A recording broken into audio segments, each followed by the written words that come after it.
Launch all sequence has started. Crew one for all.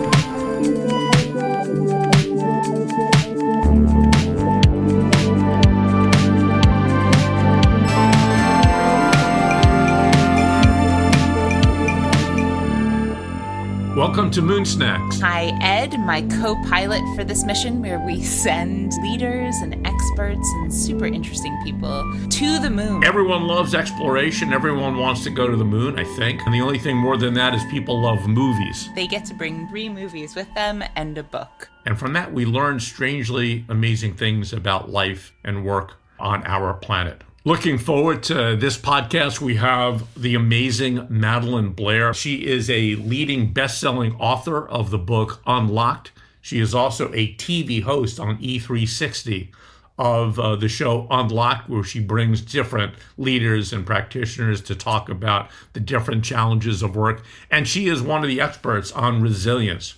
When we're dealing with challenge, craziness, uncertainty, how do we overcome that? And she is a world-class coach at addressing that. Longtime faculty member at Columbia University, spent a good part of her career at the World Bank as a leader there. So Madelyn Blair, she's amazing. Likewise, it's so wonderful to finally connect. You sounded surprised by the moon reference. Would you consider yourself an explorer by nature? If we were going to send you to the moon, is that something that gets you excited? You have no idea how much I'm an explorer. From the time I was very little, and I mean finally able to walk and ambulate myself, I was exploring. First houses, then outside.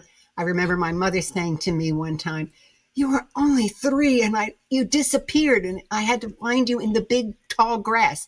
I've always been an explorer and absolutely fascinated with outer space. What does it make you feel? Does it make you feel exhilarated? I'm absolutely curious. And if I can't get close to it, then I get more curious because I want to figure out. Curiosity is not a word that comes up a lot when we talk about resilience. Do you think they're connected?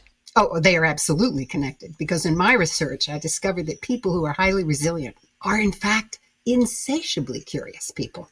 There is that great Samuel Johnson quote that in great and generous minds, curiosity is the first passion and the last. Can I ask, when did you first meet Madelyn? How did this come about? I've been so connected with Madelyn. It's one of those relationships I almost don't remember. I was still at NASA. We have joint colleagues that we've worked with. We taught together at Columbia. This is probably 25 years ago. And we come together, I think, around a love for story. Amongst other things, one of the sessions that we were in together, I saw Madelyn deliver it was supposed to be a talk on story, but the way she used story to create a connection, not only was I totally captured there, but when I looked around this large room of about 50 people, everyone was totally there.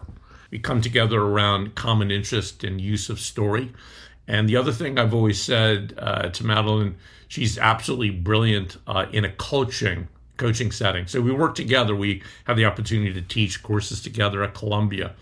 And when the students would get to the point of needing to figure out how to work issues, how to work together, how to take an issue and address a problem, there's no one better than Madelyn in terms of how she would create the warmth, the ideas, the space to be able to go from where you are to where you need to be. Madelyn, with such a unique and quite powerful skill set, what would the first movie be that you bring with you on this amazing journey to the moon? The first movie I would bring is Temple Grandin. Looking at you. So how do you know where he's looking? So you can see all around without moving his head. Points his ears where he's looking. Hey, now I got his attention. Now he's looking at me. What are they doing? It holds her still so Billy can inoculate. What happened to it? It calmed down. They just like it. Gentles them.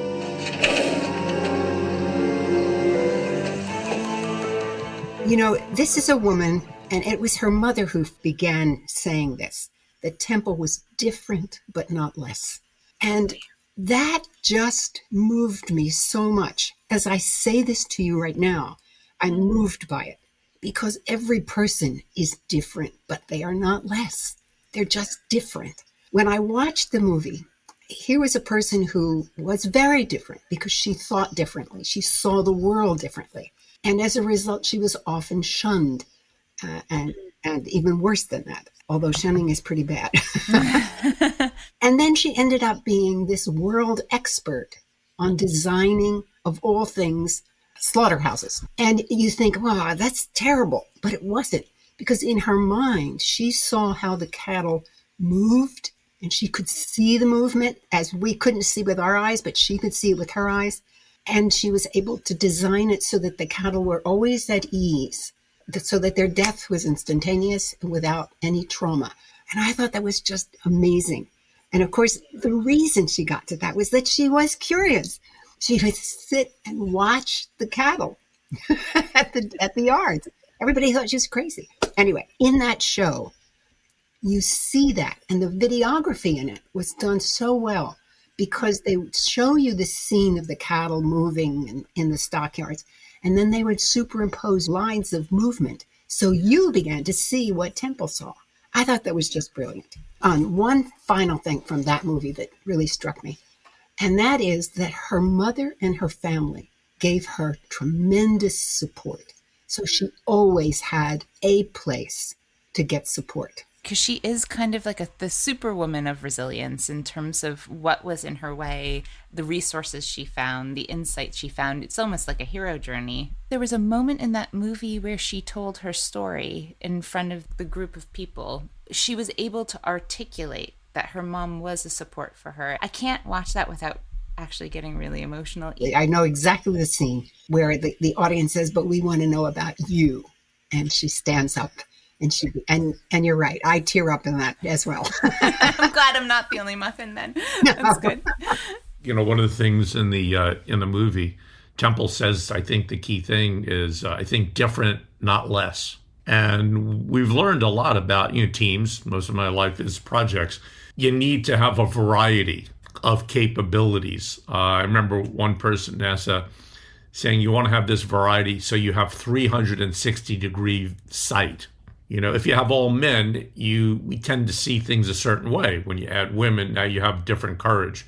When you have autism, visual thinking skills to the superpower augments other kinds of skills. You have to have a variety of capabilities, insights, and superpowers to be successful. There are different superpowers that historically we didn't value, that now we see how important it is. And the question is, how do we pull that out? And one of the questions for you, Madelyn, is in terms of that movie, what is the superpowers that you feel that you look to bring out from other people when you coach them and work with them? I'm making the assumption that part of what you love about Temple Grandin is that it becomes a platform for how to learn and develop and get solutions from different kinds of capabilities. One of your superpowers is, I've seen the coaching of students, and one of the issues is they have different skills. Sometimes they don't recognize it, and yet you're able to, in a way I don't think they even feel it, kind of pull it so it comes together in a stream that moves forward. When you enter into a coaching relationship with someone, the first thing you have to do is step away from it. And I know that sounds antithetical, but you cannot impose yourself on that other person. You have to withdraw and allow them to be. And that's what, different but not less, that whole aspect. They're going to be different than me, but they're not going to be less. I'm going to learn from them. They're not going to learn from me. I guess some people call that presence. Some people would call it emptying. That's where you begin. And then the curiosity, something that they say, oh, that's interesting. I don't know that. And you push it. You don't say that, but you ask a question. That also explains one of the powers that I've seen you have. You're able to pull these things out. One of the techniques and other settings you do is the writing on two sides. It's a little book called Essays in Two Voices. And you write independently, and then you never speak while you're doing the process. You only communicate via the writing. One of the ground rules is that you simply accept what the other person has written. You don't have to agree. You don't have to disagree. You don't even have to incorporate what they said into your next piece, but it's there. It's hard to do, but the benefit from it is really powerful. It's almost like a radical listening. I do wonder how well I listen even to more intimate relationships in my life, not just with your work colleagues, but I was like, do I even do that with my husband? Like step myself away from the ego in terms of listening to him, and then being curious about some of the things he says. Embarrassingly, I don't think I do. Well, let me challenge you to do that, because as human beings, we are actually infinite creatures, and marriage is a perfect place to be able to explore that. The challenge accepted. I'm going to try that. I'm going to try to do that this evening. There's a saying in the Talmud that every blade of grass has an angel whispering over it, grow, grow. What you said about Temple Grandin and how important that support system is for resilience. Oftentimes, I think when people talk about resilience, they almost talk about it like an athlete alone on a track kind of running, and everything has to be this inner resource. And for those who are listening, she's shaking her head. For the complete layman, can you tell me a little bit about you and your studies on the subject, how you study it, and some of the things that you found that you hold on to that are important? The study that I did for the resilience was done when I was studying for an entirely different question. And not only I'm curious about learning. Ed has heard me say this many times: if I'm not learning, I'm not living. So I wanted to understand how other people learned, particularly adults who in their life, after all their formal education, must continue to bring in new, fresh knowledge for their lives. And I interviewed people, I think it was about 100 people from all over the globe, all different socioeconomic levels, all different ages. I think the youngest was 18, the oldest was 82. And I asked them questions about how they bring fresh knowledge into their lives. And when I did that, it turned out there was this little subset of people that were quite extraordinary. There was an executive who decided that he wanted to completely shift and do a pivot, and he did. So anyway, you look at these people and you say, these are amazing people. They overcame so many obstacles. What is it that they have in common? And I looked at those. And that's when I began to really see, this is evidence of resilience. And then I began to really study resilience. Does resilience begin with a belief? I'm trying to think about the times where I did not display resilience. And I wonder if it was in part a story that we tell ourselves about ourselves. I think it's definitely related to the stories we tell ourselves. For me, though, when I looked at it deeply, I was inspired by Viktor Frankl, who said, between stimulus and response, there is a space. And in that space lies our power to choose our response. It doesn't matter what's happening outside. You have the power to choose. And I said, that's where resilience lies. It's in the choice. And so if you prepare yourself to make that choice, then you just look at the options and move on. There was an interview with one of the first female Buddhist monks, and she was saying, okay, for people who are early to meditation, what's the one bit of advice you'd give them? And she thought about it and she said, before you respond, just breathe. Because in that breath is an infinite amount of ways to respond. And one day you might choose to be playful and try something else. She goes, maybe you won't, but at least you give yourself that space, that opportunity. What an important movie to be bringing to the moon. I think so. And Claire Danes did a really phenomenal job, I think, in being in her presence. She said that the actress actually was her. I mean, she watched the movie herself and she said, that is exactly what I did. That's exactly how I looked. That's exactly how I acted. It was amazing. I hate to do this. I don't want time to be marching on. But okay, in addition to Temple Grandin, what is the next movie? The next movie. The next movie is Billy Elliot. Mr. Elliot, I'm afraid that mutual respect and self-discipline are absolute prerequisites for any pupil in the school. Such displays of violence cannot be tolerated under any circumstances. Do you understand? I realize we shall have to consider this very seriously, and it will be bound to affect our final decision. Yes, well, just a few questions then. Billy, can you tell us why you first became interested in the ballet? Dunno. Just was. Well, was there any particular aspect of the ballet which caught your imagination? The dancing? Very different movie. This is a young boy, he's 12, 13, just beginning puberty. And his father wants him to learn to box because his father is a miner. And he knows his son's going to become a miner. There's nothing else to do in their town. So he's in the boxing ring trying to fight. And he just is terrible at it. And it happened to that day, the ballet group had to use the gym to do their ballet lesson. And Billy said, that's what I want to do. I mean, he didn't say that. He just knew in his mind, that's what I want to do. And of course, the movie is all about how he inserts himself into the class, how he becomes beloved of the teacher, and how the teacher sees in him the passion.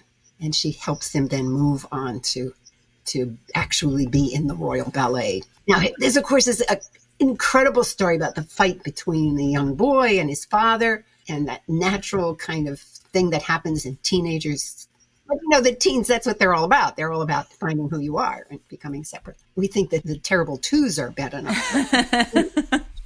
Did you hear that, Ben? Wait until teenagehood. Ben has 2 daughters. Really? I thought I was done by 3. No. The videography in it, the video editing, the director's role is incredible, because the entire movie, you're thinking to yourself, this young man is going to break away from his father. This young man is going to become a ballerina. But I want to see him dance. In the movie, his 13-year-old dance is very choppy and anything but the smooth lift kind of ballet. The very last scene is Billy leaping onto the stage. And I mean, I just seeing it in my mind's eye, it's just, it's amazing. It's amazing. I have watched this movie many times, and I always wait for that last scene. I know it's coming and I get anxious.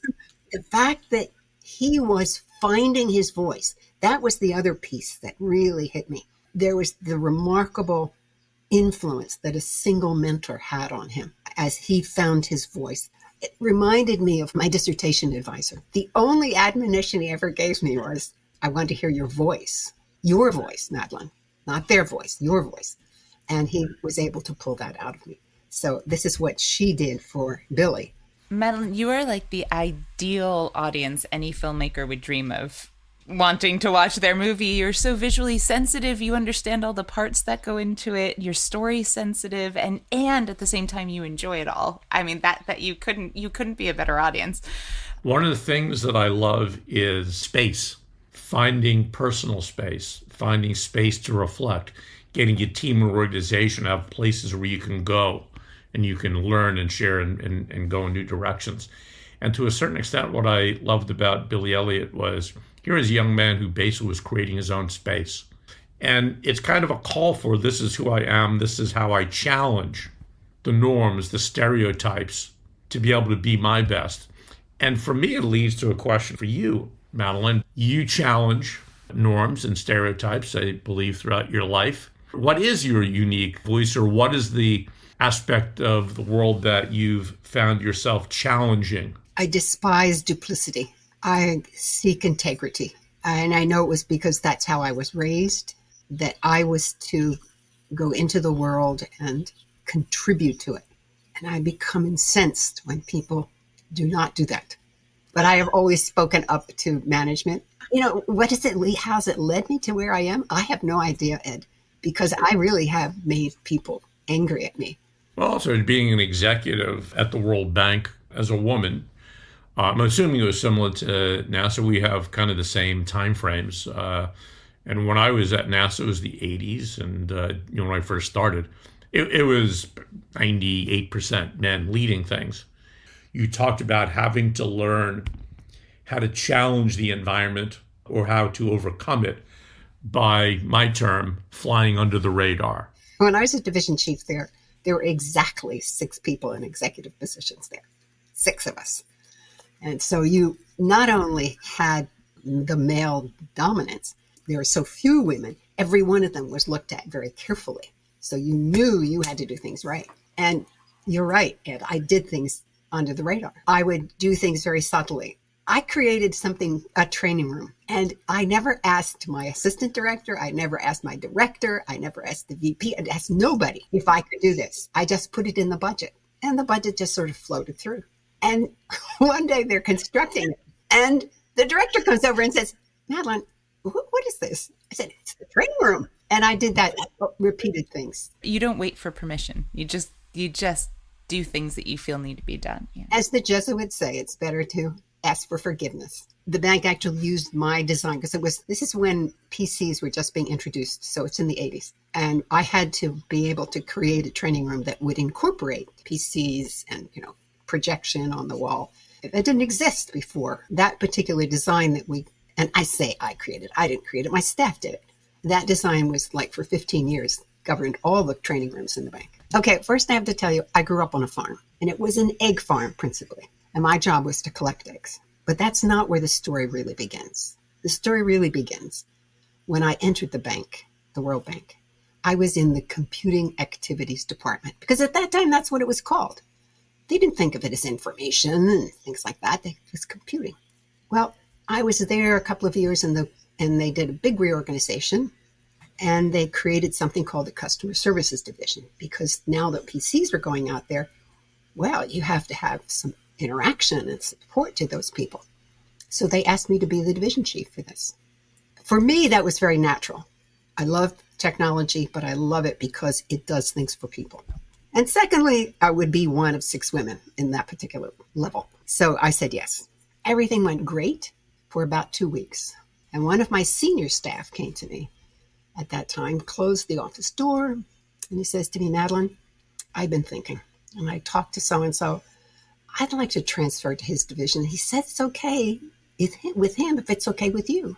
And I said, Bob, why is it that you want to do this? Well, he hemmed and he hawed and he hemmed and he hawed. And he finally said, the people here in customer services, they didn't even have to say the word. And I'm thinking to myself, he thinks they're dregs. They're like cold coffee grounds that you throw out. I got furious. I was furious. And so I turned to him and I said, that's a wonderful idea. And so he left. Because you see, I didn't want anybody in my division who thought that everybody around him was less than he. Just wasn't going to happen. Okay, now, in order for me to really tell you what happened, I have to go back to those eggs. Because you see, when you collect eggs, some of them get cracked. So at the end of the week, my mother would collect all the eggs together, and she would put them on the kitchen table, and she'd say, Madelyn, bake a cake. And I'd bake cakes that had 8, 10, 12 eggs in them. Because you have to use the food. You don't waste food on a farm. And the cakes were good because by Monday they were gone. But of course, what I learned in that was here was this cracked egg that had no economic value, none whatsoever. But within it was gold. And you could make great cakes with it. So coming back to the World Bank, I looked at my staff and I thought to myself, worst they can be are cracked eggs. 3 years later, they had achieved every business goal. They had always stayed in budget. They were in the 90th percentile of the attitude survey. Our end users loved us, and we had grown 40%. We did pretty well. Those cracked eggs outperformed practically the entire bank. It's a real lesson in leadership, because the first thing you did was when they came to tell you something, you didn't assume anything. You approached it with curiosity. You asked a question, which I think is so interesting. And then where I would have, probably if I got furious, I'd try to teach them a lesson. Like, they shouldn't feel like that. They shouldn't be above it. You just kind of went with it. You're like, okay, if that's what they're bringing to the table, that's not going to be part of the team. And that is such a Jedi way of dealing with, I think, personality and energy. There's a lot of lessons in there, I think. So interesting. So I have to ask, because Billy Elliot also is about childhood dreams and aspirations. When you were younger, with those cracked eggs making cakes, what did you dream for yourself? Did you have a vision of what you wanted to be? I wanted to be an astronaut. The interesting thing is the word wasn't really used when I was little. It was called space cadet or something like that. But that's what I wanted to be. And when I finally went to college, I was studying mathematics. And my mother was like, wow, I guess you can teach it, Madelyn. No, that makes that yes. Wow. Look, I was called a space cadet when I was little, but for a very different reason. I just lose everything. I lost my winter jacket in wintertime. And when you were younger, I've never asked you this. When you were Billy Elliot's age, what did you dream of being? I think what I was hoping was that either I'd be a great center fielder for the Mets, but I was never that talented or a great musician that would be in a group like the Beatles. My head was always in the stars. I was the kid who I'd be walking down the block. I'd have stories going on in my head. Someone would call out my name and I wouldn't hear it. And I realized this because I would start getting people say, "Man, you're really snobby." I said, "What are you talking about?" They were calling out you. You just kept walking. So I've always been a dreamer, whatever that leads to. Yeah, I never had any thoughts about working at NASA. Never thought that would ever happen because I really, myself and math did not get along well. If we were going to take a snapshot of maybe different points in your life, what were other points that you could see that rebellious nature? I remember I used to do a lot of drawing. I was apparently fairly artistic. And school often bored me because I had already figured it out. But the school knew that. I mean, they understood it. I give credit to the school. I was apparently a unique student. They allowed me to do some unique things. They always put me with the good teachers, and they complimented me on what some people would say would be doodles, but I was drawing things, and they actually supported that. Well, I think we should hear what is the third film, Madelyn. It's going to be hard to top Temple Grandin and Billy Elliot. So the pressure's all on you. What is movie number 3 that you're taking with you? Movie number 3 is My Octopus Teacher.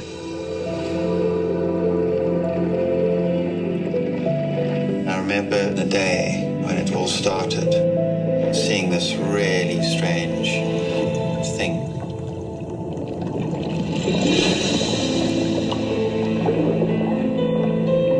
A lot of people say an octopus is like an alien.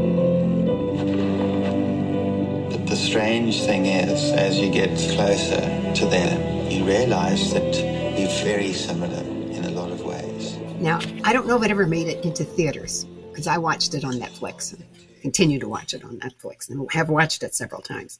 But this was a story of a man who decided to explore a particular area of the shoreline, I think, off South Africa. Very cold waters, and he had to help his body become inured to that. But he went every single day, and he discovered an octopus. And so he began to observe this octopus. And the story is all about that relationship between what we would call a non-sentient being with a sentient being. And then you discover in the movie that octopus is very sentient. And in fact, you discover that the octopus has been observing him longer than he's been observing the octopus.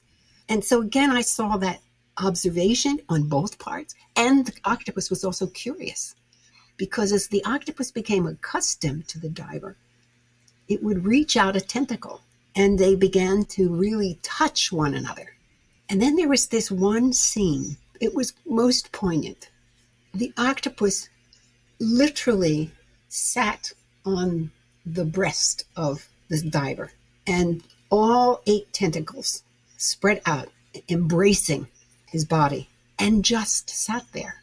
It was so moving that this object, which is very delicate, very vulnerable, it has nothing on it to protect their being, and very sensate, because every one of the tentacles was receiving senses into the brain of the octopus. But the other thing that occurred to me as I'm watching this is I had a couple of wonderful interviews of a man by the name of Bruce Cryer. He's one of the founders of what's called heart math. And he says that the heart gives off energy that is 40 to 60 times more than our brains do.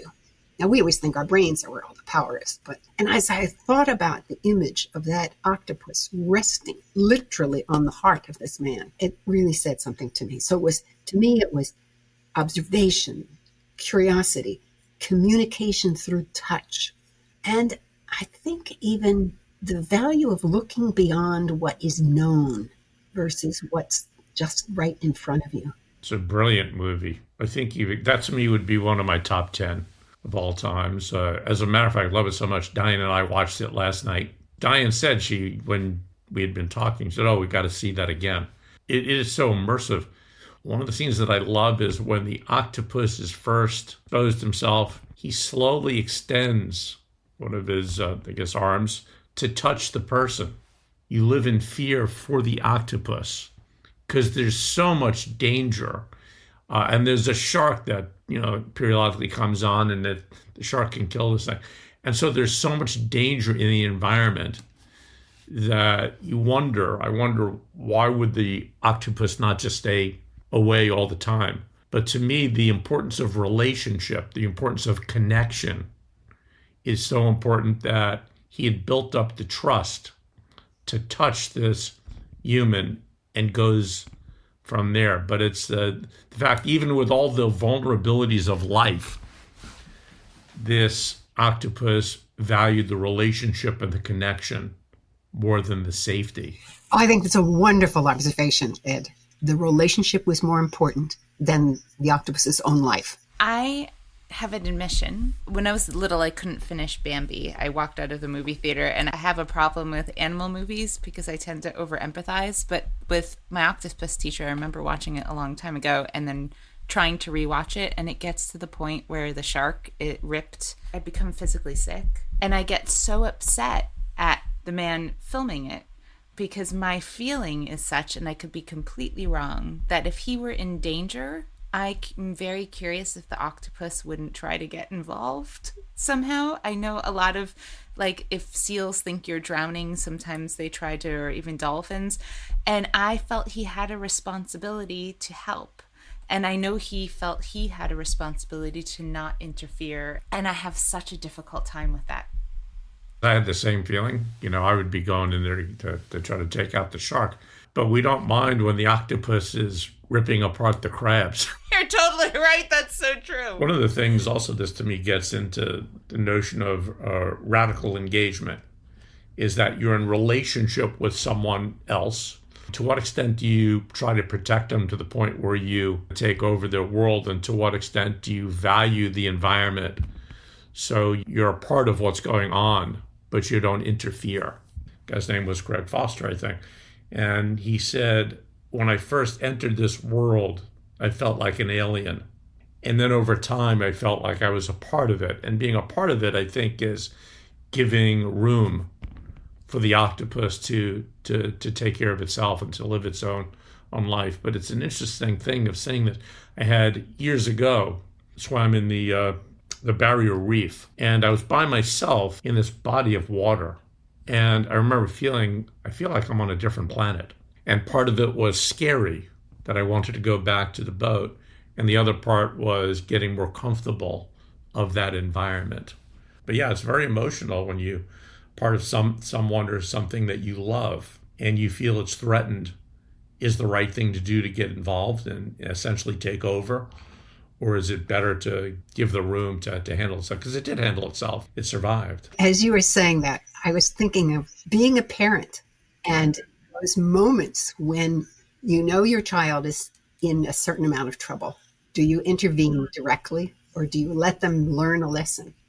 And wow, that one never stops. Again, one of your skills as a coach that I've seen with the students, it's giving the room to create their own solutions. So we sometimes work with others and, they see what's happening, it's not going the way they want it, and let's get it in, let's change it. But that changes the total dynamics and maybe makes them weaker. And it's an important lesson of how do you deal with that and how do you create that space where others can kind of live their life. One of my favorite words when I'm coaching is when really pressed for ideas and suggestions. I always say, I suggest, so that, again, the person has the choice as to whether they follow or not. Madelyn, I have this image now of you on the moon watching my octopus teacher. And then next to you, you just see this something unfurl. And you find this beautiful moon creature. And now you have the opportunity, whether you reach back or not. Who knows what you're going to discover up there. Before we send you off to the moon, equipped with these 3 now incredibly, I think, potent movies that other people who are up there will really benefit from, what are you currently working on now? What is occupying your curiosity? Mostly what's occupying my curiosity is my show called Unlocked and finding the right people to bring in. Because in order to get on my show, I don't tell this to people beforehand, but they have to be able to either share expertise or experience. They have to exude some energy to the audience. They suck it away from the audience. Forget it. And whatever they say, it needs to be generative, because there is no point in asking people to invest their time if, in fact, they can't get something that will give them, energize them and give them life. I always felt that people had moments where their thinking changed, and I called them inflection points. So I'm having coffee. At that time, I was drinking coffee. I was having coffee with a friend in Amsterdam. Ashram Ramsey was his name. And he turns to me and he says, inflection points. Madelyn, please. Nobody knows what an inflection point is. Call it mental espresso. The second thing that I do is I publish. And I published, in addition to the show, I publish 2 other pieces every week. I publish something called Mental Espresso. And Mental Espresso are clips of 1 minute or less from my shows. So I have at this point about 200 of these. And they're packaged so that there is a question from me that sets the frame. And then you hear this little clip. And the other piece that I do each week is called Grounds for Thought. I'm noticing a theme. Are you a coffee drinker? Actually, no, I don't. Neither do I. That's very fun. Grounds for Thought is just a 5 to 7 minute piece that I do, where I take something that has inspired me and I talk about why it inspires me and how it can relate to somebody else. So one of my favorite books, for example, is one called 50 Lessons from Frank Lloyd Wright. It is an incredible book. It has lots of images in it so you can see it visually, but every one of his lessons, you can draw a corollary into management. So one of them is break the walls. It's a perfect analogy to management. Anyway, I would take that phrase, that lesson, break the walls, and I would talk about that. So that's what Grounds for Thought is. I'm guessing you're not taking coffee with you, but in addition to your 3 movies, you do get a book and a snack. Do not worry about the nutritional value of the snack. You get an infinite amount and it will sustain you for whatever you need. One is popcorn. I do love popcorn. And the other is hard-boiled eggs. Wow, that's an interesting combination. Popcorn salted, sweet. Salted, please. And your hard-boiled eggs, do you like them soft in the inside or do you like a fully hard-boiled egg? A little soft on the inside. Having grown up on an egg farm, you're not sick of eggs? No. Oh, no, I love eggs. Well, they're yours. You get both, and I'm glad you get some protein along with your popcorn. And what would your book be? You know, there was a long list of books, including that 50 Lessons from Frank Lloyd Wright. But the book that I would bring would be The Creative Habit. Learn It and Use It for Life by Twyla Tharp. It is a terrific book. And it's so uplifting and it's so real. I remember her talking about the box that she would put her ideas into. And the box was real. People thought it was metaphorical, and it was not. It was a real box. And then she would open it up. Oh, Madelyn, this is a joy. I'm so sorry we're having to send you to the moon now. I am so glad to get to know you a bit. And Ed, you have some phenomenal friends. Thank you so much for populating the moon with some of the best people. Are you saying that because you're a phenomenal friend also? Well, you haven't sent me to the moon yet. We're still down on Earth. Okay. It's almost like the extreme version of favorite dinner party. We're just now sending all our favorite people to the moon, quarantining them there, and then we'll join them. Maybe we should have a dinner party. We're about up to 15 people. That's a great idea. We should do this in real life. Perfect. Madelyn, thank you so much for your time and your brilliance and your energy. This was so great. And I think we're going to literally have to launch you to the moon. Is that right? Go for launch. T-minus 30 seconds.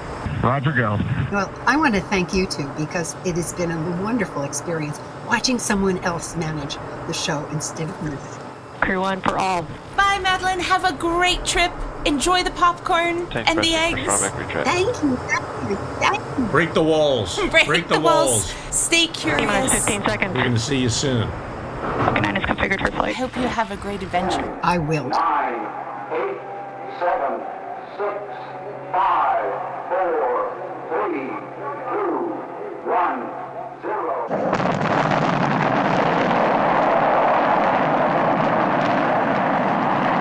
Stage 1 propulsion is nominal. Power and telemetry nominal. Vehicle supersonic. Thank you so much to Highlands and Islands Enterprise and Light Dark Light for the opportunity of populating the moon with some of our favorite people. with hosts Jessica Fox and Ed Hoffman, and special guest Madelyn Blair. It was produced, edited, and with original music by me, Ben Please. Brought to you in partnership with Highlands and Islands Enterprise, the Economic and Community Development Agency for the North and West of Scotland. hie.co.uk